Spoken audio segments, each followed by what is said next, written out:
ხელოჩაურსა და ქობულეთში საქართველოს სხვა რეგიონებისგან განსხვავებით უკვე 16 წელია მიწის დაკანონებას ელიან. აჭარა ერთადერთი რეგიონი, ესეც მიწის რეფორმა ამ დრომდე არ დასრულებულა.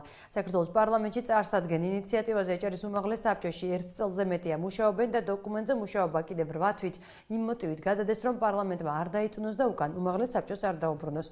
თავის მხრივ პრეტენზიები აქვს საქართველოს პარლამენტშიც. დეპუტატების განმარტებები და შეფასებები ქობულეთსა და ხელვაჩაურში მიწის დაკანონების პროცესის გაჭიანურებასთან დაკავშირებით ნახეთ სოფოს ჟღენტის რეპორტაჟში. მიწის დაკანონებას ხელვაჩაურში მოქალაქეები დღესაც ითხოვენ. მიუხედავად იმისა, რომ მიწის რეფორმა საქართველოში 16 წლის წინ ჩატარდა. ქობულეთი და ხელვაჩაური ეს ორი მუნიციპალიტეტია, სადაც ქვეყნის ყველა რაიონისგან განსხვავებით მიწის რეფორმა არ ჩატარებულა. ის მიწა სახელმწიფოს ხომ? სახელმწიფო ვინ არის? ხალხი. ხალხი ვარ მე თუ არა იქავრი მაცხოვრებელი, იმ ეზოში მაცხოვრებელი. ხალხი ვარ, რატომ არ არ მაცხოვრებთ მე ჩემ მიწას? 98 წელს რეფორმის პროცესს აჭარის მაშინდელმა მმართველმა ასლან აბაშიძემ შეუშალა ხელი. აბაშიძის წასვლის შემდეგ 2004 წელს საქართველოს პარლამენტმა სპეციალური კანონი მიიღო, რომლის მიხედვით ხელვაჩაურსა და ქობულეთში მიწის რეფორმა 2006 წლის ბოლოს უნდა დასრულებულიყო, თუმცა იგი უცნობი მიზეზებით მაინც არ განხორციელდა. 2007 წლის რიგგარეშე საპრეზიდენტო არჩევნების წინ აჭარის ყველა რაიონში საკუთრების აღიარების კომისიები შეიქმნა. ეს კომისიები ადგილობრივ მოსახლეობას მამაპაპისეულ მიწის ნაკვეთებს უკანონებდნენ. თუმცა აქაც პრობლემები შეიქმნა. პროკურატურამ გარიგებისა და მიწის უკანონო რეგისტრაციისთვის სისხლის სამართლის 70-მდე საქმე აღძრა. 2012 წლის შემდეგ კი მიწების საკითხზე მუშაობა უკვე ახალმა ხელისუფლებამ დაიწყო. დანგრეული ნაომარი ქალაქი ეს თუ არ გაიწმინდა, ახალს აქ ვერ ააშენებ, ხომ? აი ეს არის პრობლემა. 16 წლიანი გაუგებრობის დაალაგებას აჭარის უმაღლესი საბჭო უკვე წელიწადზე მეტია ცდილობს. კანონპროექტი მომზადდა, თუმცა იგი საქართველოს პარლამენტმა დაიწუნა. შარშან უზენაეს საბჭოს ჰქონდა ინიციატივა, რომელიც მათ შორის კომიტეტშიც, აგრარულ საკითხთა კომიტეტშიც განვიხილეთ. მივიჩნიეთ, რომ იყო გარკვეული ხარვეზები და იყო მცდელობა ერთიანი სამართლებრივი სივრციდან გასვლისა. რის შესაბამისად მივეცით შესაბამისი რეკომენდაციები, რომ ერთგვაროვანი იყოს მთელი სამართლებრივი სისტემა ქვეყანაში. ამის შემდეგ ინიციატივა აღარ წარმოდგენილა.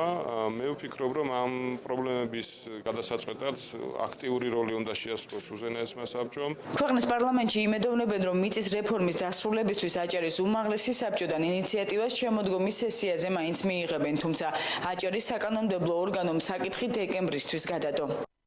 პირველს ვიტყვი იმას, რომ ჩვენ არავითარი კანონპროექტი არ ჩაგვიტანია, რომ მას დაებრუნებია. ჩვენ ინტენსიური კონსულტაციებს ვმართავთ შესაბამის კომისიასთან და ყოველთვის არის რაღაც ის ნიუანსები, რის გამოც ჩვენ თავი შევიკავეთ და გვინდა სრულყოფილებამდე მიყვანილი კანონპროექტი წარმოადგინოთ საქართველოს პარლამენტში. ჩვენ მივდივართ დღეს იმ გზით, რომ აღიარების კომისიას ის შეზღუდვები, რომელიც ხელოვნურად იქნა დაშვებული და პრაქტიკულად რაიონების აღიარების კომისიები ვეღარ აკეთებენ ამის შემდეგ ვერაფერს, ის შეზღუდვები მოუხსნათ 2 წლის ვადით და ვფიქრობთ, რომ ეს არ იქნება სრულყოფილი, მაგრამ დაახლოებით 10,000 კომლი ქობულეთისა და ხელვაჩაურის რაიონში მიწას მიიღებენ დაახლოებით ის პიროვნებები, რომლებსაც დღეს უკვე 20-30 წლის განმავლობაში შემოღობილი აქვს, შემოკავებული აქვს, სარგებლობენ ფაქტიურად, მაგრამ არ აქვთ დაკანონებული. აჭარის უმაღლეს საბჭოში ფიქრობენ, რომ პროცესი მათგან დამოუკიდებელი პრობლემების გამო შეფერხდა. დიახ, დროში გაიწევა ჩვენგან დამოუკიდებელი მიზეზების გამო ჩვენ ამაზე გვაქვს გარკვეული და ჩამოყალიბებული შეხედულება და გვაქვს ამაზე მომზადებული და ჩვენ ამაზე ძალიან ბევრი გვაქვს ნამუშევარი ამ საკითხზე და ვფიქრობ, რომ ამ შემოდგომისათვის ეს საკითხი გადაწყდება. ვისი მიზეზით შეფერხდა? შრომის მიზეზით შეფერხდა, იმ მიზეზით, რომ ძალიან ბევრია სამუშაო. ის რაც არ გაკეთებულა არასოდეს, იმას ვაკეთებ ჩვენ. აგრარული კომისიის თავმჯდომარე ამბობს, რომ პოლიტიკური ნება არის. დრო კი მხოლოდ კანონპროექტის დასახვეწად გაიწელა. ანზორ თხილაიშვილი ფრთხილობს, რომ როგორც კანონპროექტების დიდი ნაწილი ეს პროექტით საქართველოს პარლამენტმა არ დაიწუნოს და უკან არ გამოათხოვინოს.